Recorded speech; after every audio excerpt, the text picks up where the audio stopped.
Hello दोस्तों, नमस्कार। SM किसी चैनल में मैं आप सभी लोगों का दिल से बहुत बहुत स्वागत करता हूं। अगर आपने पहली बार विजिट किया है ज़रूर चैनल को सब्सक्राइब कर लेना, साथ में बेल आइकन को हिट करके ऑल ज़रूर सेलेक्ट कर लेना। उसी के साथ साथ एक और दूसरा चैनल है फ्री स्टॉक मार्केट क्लासेस करके, अगर आप चाहो तो इस चैनल को भी सब्सक्राइब करके रख सकते हो। यहाँ पर भी बेल आइकन को हिट करके ऑल ज़रूर सेलेक्ट करके रख लेना। इस चैनल का लिंक आपको ऊपर आई बटन पे या फिर नीचे डिस्क्रिप्शन बॉक्स में मिल जाएगा।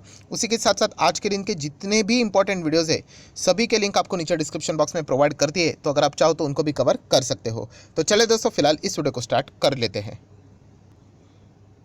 सो दोस्तों, अभी हम लोग आ चुके हैं बिल्कुल हमारे नॉर्मल स्क्रीन के ऊपर। एंड दोस्तों, यहाँ पे हम लोग बात करने वाले हैं एक पॉजिटिव पॉइंट के भी बारे में। यस, आप सभी लोगों को पता है बाजार में है तो नेगेटिव पॉइंट रहेंगे, पॉजिटिव पॉइंट रहेंगे, extremely positive point, extremely negative points, ये सिलसिला चलता रहता है। एंड फिलहाल की अगर हम लोग बात करें तो हर किसी को यहाँ पे पता है कि यहाँ पे जो मैक्सिमम जो फोकस है, जो कैमरा है, वो किसके ऊपर है। यस, यहाँ पे जो फोकस है वो हम लोग को जियोपॉलिटिकली जो डिस्टर्बेंस अभी हम लोग को देखने को मिल चुका है, मतलब चाइना, यूएसए, ताइवान, इससे रिलेटेड जो बातें देखने को मिल रही है, जिसके ऊपर मैंने भी एक वीडियो बना के रखा हुआ है जो कि हम लोगों ने यहाँ पे देख लिया है। एंड इस चीज़ को हम लोग डिनाई भी नहीं कर सकते कि हमारे ऊपर नहीं बल्कि पूरे दुनिया के ऊपर यहाँ पे युद्ध का अगर मतलब कभी भी युद्ध अगर हो जाता है तो इससे रिलेटेड कोई भी मतलब अच्छी बात नहीं होती है। सो ये खतरा तो हमेशा बना रहेगा, राइट। बट प्रॉब्लम क्या हो गया कि इसके चलते कुछ पॉजिटिव बातें जो यहाँ पे फिलहाल मार्केट में चल रही है उसके ऊपर हम लोग ध्यान ही नहीं दे रहे हैं। तो इस वीडियो का मकसद ही वही है दोस्तों कि यहाँ पे टेंशन तो है हर किसी को,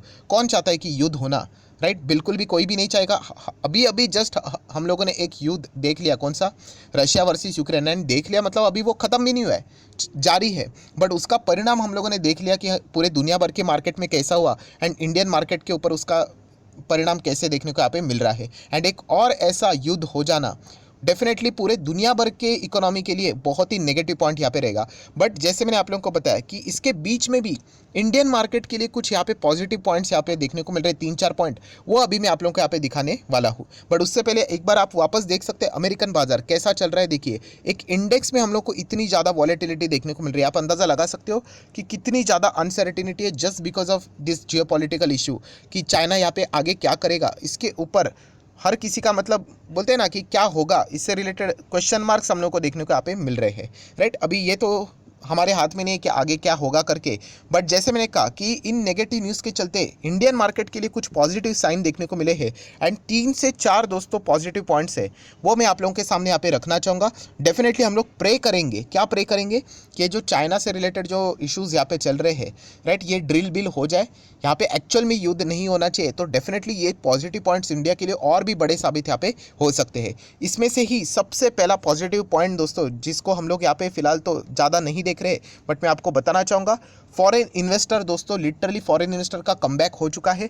1400 करोड़ से ज़्यादा आज के दिन भी उन्होंने यहाँ पे बाइंग किया है। एंड अगस्त मंथ की अगर मैं बात करूँ दोस्तों तो चारों के चारों दिन फॉरेन इन्वेस्टर ने जमकर यहाँ पे बाइंग की है। सो नेट बायर के फॉर्म में अभी हम लोग को फॉरेन इन्वेस्टर आगे बढ़ते हुए देखने को मिल रहा है। एंड लगभग 5,25,000 करोड़ से ज़्यादा का अमाउंट फॉरेन इन्वेस्टर ने हमारे मार्केट में यहाँ पे इन्वेस्ट किया है। सो इस पॉइंट को तो हम लोग यहाँ पे देख ही नहीं रहे ऑब्वियसली, क्योंकि इससे जो अभी चाइना एंड ताइवान का जो मुद्दा देखने को मिल रहा है, नो डाउट वो बहुत बड़ा मुद्दा है, क्योंकि वहाँ से अगर कोई कुछ गड़बड़ हो गई तो मतलब शायद से ये डेटा भी बिगड़ सकता है। तो इसीलिए मैंने कहा कि यहाँ पे प्रे करना चाहिए हम लोगों ने कि चाइना ने यहाँ पे कुछ इस चीज़ को ज़्यादा स्ट्रेच नहीं करना चाहिए। छोटा मोटा अगर ड्रिल हो जाता है, डरा धमका कर अगर काम हो जाता है तो अच्छी बात है। सो डेफिनेटली इंडियन मार्केट की अगर हम लोग बात करें दोस्तों, जो मैंने ग्राफ भी आप लोगों को बताया था कि लगातार गिरावट, फिर उसके बाद एक बॉक्स बनता है एंड उसके बाद तेज़ी, ये बॉक्स हम लोग को जुलाई एंड अगस्त मंथ यहाँ पे देखने को मिल रहा था। सो जुलाई मंथ में ये बॉक्स मतलब क्या कि लगातार बिकवाली बिकवाली बिकवाली होगी। एक ऐसा टाइम आ जाता है, एक ऐसा मंथ आ जाता है जहाँ पे आपको मिक्स रिएक्शन देखने को मिल जाता है, positive plus negative. So no doubt जुलाई मंथ में हम लोग को नेट सेलिंग ही देखने को मिली थी फॉरेन इन्वेस्टर के थ्रू, बट यहाँ पे बीच में उन्होंने 7 से 8 बार बाइंग भी करने की कोशिश की थी। एंड उसके बाद हम लोग को लगातार बाइंग देखने को यहाँ पे मिल सकती है। ये नॉर्मल सा जो चीज़ है वो हम लोग को एक्सपीरियंस से ही चीज़ें सीखने को यहाँ पे मिल जाती है। सो फिलहाल आप देख सकते हो अगस्त मंथ में तो नेट बाइंग के हिसाब से ही फॉरेन इन्वेस्टर हम लोग को आगे बढ़ते हुए देखने को यहाँ पे मिल रहा है, जो कि एक बहुत ही ज़बरदस्त पॉजिटिव साइन है जिसको हम लोग यहाँ पे कंप्लीटली यहाँ पे भूल चुके हैं।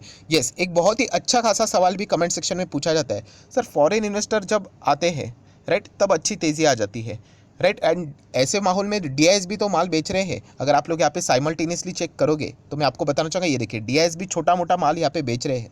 सो जब डीआईएस माल बेचते हैं बट एंड फॉरेन इन्वेस्टर खरीदते हैं तो मार्केट ऊपर, जब फॉरेन इन्वेस्टर माल बेचते हैं, डीआईएस खरीदते हैं तो मार्केट नीचे। तो ऐसा क्या हो रहा है? तो दोस्तों जैसे मैंने आपको बताया, जो फॉरेन इन्वेस्टर आते हैं उनके पास क्या है सबसे बड़ी ताकत? यस, वो डॉलर्स में यहाँ पे लेकर आ जाते हैं, एंड जब वो प्रॉफिट बुकिंग करते हैं तो डॉलर्स चला जाता है। इसलिए हम लोगों ने देख लिया कि लगातार प्रॉफिट बुकिंग हो रही थी, कितना ज़्यादा स्ट्रांग हो चुका था डॉलर अगेंस्ट इंडियन रुपी की अगर हम लोग बात करें। एंड इसीलिए अगर अभी आप देखोगे तो हम लोगों को यहाँ पे क्या देखने को यहाँ पे मिल रहा है, तो अभी हम लोगों को देखने को यहाँ पे मिल रहा है कि 80 को जो यहाँ पे मतलब रुपी टच किया था $1 के हिसाब से, वो अभी 79 के करीब देखने को यहाँ पे मिल रहा है। इसके पीछे का रीज़न भी आप लोग बोल सकते हैं कि फॉरेन इन्वेस्टर अच्छा खासा बाइंग उन्होंने यहाँ पे इंडियन मार्केट में करना यहाँ पे शुरू कर चुका है। सो इंडियन रुपी के थोड़ा बहुत डिमांड देखने को यहाँ पे मिल रहा है। सो ये पॉजिटिव साइन है, जिसको हम लोगों ने जैसे कहा था कि इस चीज़ के चलते रशिया यूक्रेन की बात करें या फिर चाइना ताइवान यूएसए की बात करें, इन पॉजिटिव पॉइंट्स को कवर करना ही यहाँ पे रह गया था।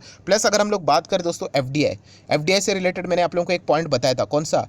कि चाइना, हर किसी बड़े इन्वेस्टर को यही खतरा सताता है कि जैसे उन्होंने रशिया में, बड़े बड़े फॉरेन इन्वेस्टर ने रशिया में पैसा लगाया था एंड उनका पैसा तो लिटरली डूब चुका है। तो इसीलिए यहाँ पे वो अटैकिंग माइंडसेट वाली कंट्रीज़ में पैसा लगाने के लिए कतराते हैं। एंड आप देख सकते हैं चाइना फिलहाल क्या कर रहा है। तो ये भी एक इंडिया के लिए लॉन्ग टर्म के हिसाब से बहुत अच्छी बात है, राइट। सो ये भी आप लोगों ने ज़रूर इस पॉइंट को भी नोट करके यहाँ पे रखना चाहिए कि एफडीआई, मैंने आप लोगों को बताया, ये बहुत बड़े इन्वेस्टर होते हैं, राइट, जो लिस्टेड एंड अनलिस्टेड मार्केट में यहाँ पे पैसा लगाते हैं। एंड इंडिया का एफडीआई का रिकॉर्ड बढ़ते ही यहाँ पे चला जा रहा है। सो चाइना अगर इससे रिलेटेड भी अगर इस तरीके की हरकतें यहाँ पे करता है तो डेफिनेटली यहाँ पे कोई भी फॉरेन इन्वेस्टर्स यहाँ पे ऐसी कंट्री में पैसा लगाना नहीं पसंद करता है जो बार बार यहाँ पे इस तरीके का माइंडसेट लेकर यहाँ पे चलता है। तो ये भी एक इंडिया के लिए पॉजिटिव साइन है जो कि फिलहाल हम लोग को देखने को मिल रहा है। नेक्स्ट अगर हम लोग बात करेंगे दोस्तों तो यहाँ पे डॉलर इंडेक्स, यस, डॉलर की अगर हम लोग यहाँ पे बात करें तो आप यहाँ पे देख सकते हो जो 108 के करीब गया था वो अभी हम लोग को 106 के नीचे यहाँ पे जाते हुए देखने को यहाँ पे मिल रहा है, जो कि इंडियन बाजार के लिए अगर मैं नॉर्मल सी बात करूँ तो ये बहुत ही पॉजिटिव साइन इसको यहाँ पे माना जाता है। ये एक संकेत होता है कि यस, फॉरेन इन्वेस्टर यहाँ पे हम लोग को इंडियन मार्केट में पैसा लगाते हुए देखने को यहाँ पे मिल रहे हैं। बीच में उन्होंने लगातार बिकवाली की थी, इसके चलते जो ये डॉलर इंडेक्स 100 के नीचे रहता था वो हम लोग को 100 के प्लस जाते हुए देखने को मिला, एंड उसके बाद 105, 6, 7, 8 तक जाते हुए देखने को मिला था। सो डेफिनेटली ये भी इंडियन मार्केट के लिए एक बहुत ही अच्छी न्यूज़ है जो कि हम लोग यहाँ पे ज़रूर नोट करके रख सकते हैं। एंड देन दोस्तों अगर हम लोग आखिरी एक पॉइंट की बात करें दोस्तों, तो जिस तरीके की सारी चीज़ें दुनिया भर के मार्केट में हम लोग को देखने को मिल रही है, मतलब इन्फ्लेशन का माहौल इधर तो बहुत ही कम है, दुनिया भर में बहुत ज़्यादा इन्फ्लेशन का डर देखने को मिल रहा है। एंड ये युद्ध जैसी स्थिति अगर आ गई तो और भी डिस्टर्बेंस हम लोग को देखने को मिल सकता है। तो ये डर जितना बढ़ेगा तो आप सभी लोगों को पता है कि क्रूड के प्राइजेस में हम लोग को अच्छी खासी गिरावटें भी देखने को यहाँ पे मिल जाती है। नो डाउट ओपेक प्लस की बैठक ये भी इसका एक बहुत बड़ा फैक्टर है, बट ये जो सारी चीज़ें हम लोग को देखने को मिल रही है, ब्रेंट आप देख सकते हैं यहाँ पे लगभग 94 को भी तोड़कर नीचे यहाँ पे आ चुका है, एंड WTI तो सीधा 90 के नीचे यहाँ पे जा चुका है। एंड टारगेट यहाँ पे बीच में यहाँ पे एक बहुत बड़ी रेटिंग एजेंसी ने यहाँ पे टारगेट भी दिया था कि यहाँ पे क्रूड आने वाले समय में 65-66 रुपये तक, रुपये नहीं डॉलर तक हम लोग को यहाँ पे प्रति बैरल यहाँ पे जाते हुए देखने को यहाँ पे मिल सकता है। सो डेफिनेटली अगर ऐसा हुआ तो इंडिया के लिए तो बहुत ही अच्छी बात है, क्योंकि ये बार बार अपने आप लोगों को बता चुका हम लोग क्या करते हैं, 100 बैरल अगर यहाँ पे क्रूड की रिक्वायरमेंट रहती है उसमें से 80 से भी ज़्यादा बैरल्स ये हम लोग बाहर से मंगवाते हैं, एंड उसके लिए पेमेंट हम लोगों को डॉलर के फॉर्म में करना पड़ता है। तो हमारा यहाँ पे यस इंपोर्ट बिल बढ़ जाता है, जो कि हमारी इकोनॉमी के लिए अच्छी बात बिल्कुल भी नहीं है। सो डेफिनेटली ये भी एक पॉजिटिव पॉइंट है कि लगातार क्रूड के दाम हम लोग को यहाँ पे कम होते हुए देखने को मिल रहे हैं। एंड अगर ऐसा ही होता रहा तो और भी क्रूड अगर नीचे यहाँ पे आ गया, एंड जो जब निर्मला सीतारमण जी ने स्पीच दी थी तो समवेयर अराउंड 70 से लेके 75 के आसपास हम लोग को क्रूड देखने को यहाँ पे मिला था। मैं बजट की बात कर रहा हूँ, राइट। सो अगर ये सारी चीज़ें यहाँ पे हो जाती है तो डेफिनेटली इंडिया को इसका बहुत बहुत बहुत अच्छा खासा फायदा मिल सकता है, एंड इसका अल्टीमेटली बेनिफिट हम लोग को इन्फ्लेशन के फॉर्म में भी आगे भविष्य में भी कुछ हद तक देखने को यहाँ पे मिल सकता है। सो ये कुछ पॉजिटिव ट्रिगर पॉइंट्स थे दोस्तों, जो कि जैसे मैंने आप लोगों को बताया कि ये जो जियोपॉलिटिकल जो चीज़ें हम लोग को देखने को मिल रही थी, खास करके जैसे मैंने आप लोगों को यहाँ पे बता दिया फर्स्ट जो पॉइंट पे ही, यस, इसके चलते ये सारी चीज़ें निगलेक्ट हो रही थी। सो डेफिनेटली मैं ये बात बिल्कुल डिनाई नहीं कर रहा हूँ कि हमारे ऊपर क्या पूरे दुनिया भर के बाजार के ऊपर ये क्वेश्चन मार्क है कि चाइना यहाँ पे आगे क्या करेगा, एंड अगर वो युद्ध यहाँ पे कर लेता है तो डेफिनेटली वो गिरने का खतरा तो यहाँ पे रहेगा ही रहेगा। बट फिलहाल यहाँ पे हम लोग देख सकते हैं उसके बावजूद जो दूसरी साइड है वहाँ पे फॉरेन इन्वेस्टर हम लोग को इंडियन मार्केट में कमबैक करते हुए देखने को यहाँ पे मिल रहे हैं। सो हम लोगों ने तो यही प्रे करना चाहिए कि यहाँ पे अगर चाइना यहाँ पे कोई भी सीरियस एक्शन अगर नहीं लेता है तो इंडियन बाजार के लिए बहुत बहुत बहुत अच्छी बात यहाँ पे रहेगी, क्योंकि फॉरेन इन्वेस्टर का कमबैक हम लोग को ऑलमोस्ट यहाँ पे होते हुए देखने को यहाँ पे मिल चुका है। सो आशा करता हूँ आप लोगों को वीडियो हेल्पफुल लगा होगा, तो जरूर इस वीडियो को लाइक एंड शेयर कर देना। एंड डीमैट अकाउंट अभी तक ओपन नहीं किया तो लिंक नीचे डिस्क्रिप्शन बॉक्स में 25 वीडियो की लिस्ट आपको बिल्कुल फ्री ऑफ कॉस्ट यहाँ पे मिल जाएगी। आपका नाम एंड कौन सा अकाउंट आपने लिंक के थ्रू ओपन किया है ये प्रॉपरली कमेंट सेक्शन में मेंशन कर देना, तो हफ्ते भर के अंदर अंदर आप लोगों को ये सारे videos free of cost provide कर दिए जाएंगे। So that's it, thank you very much दोस्तों, we will be meeting our next video, तब तक के लिए बाय बाय।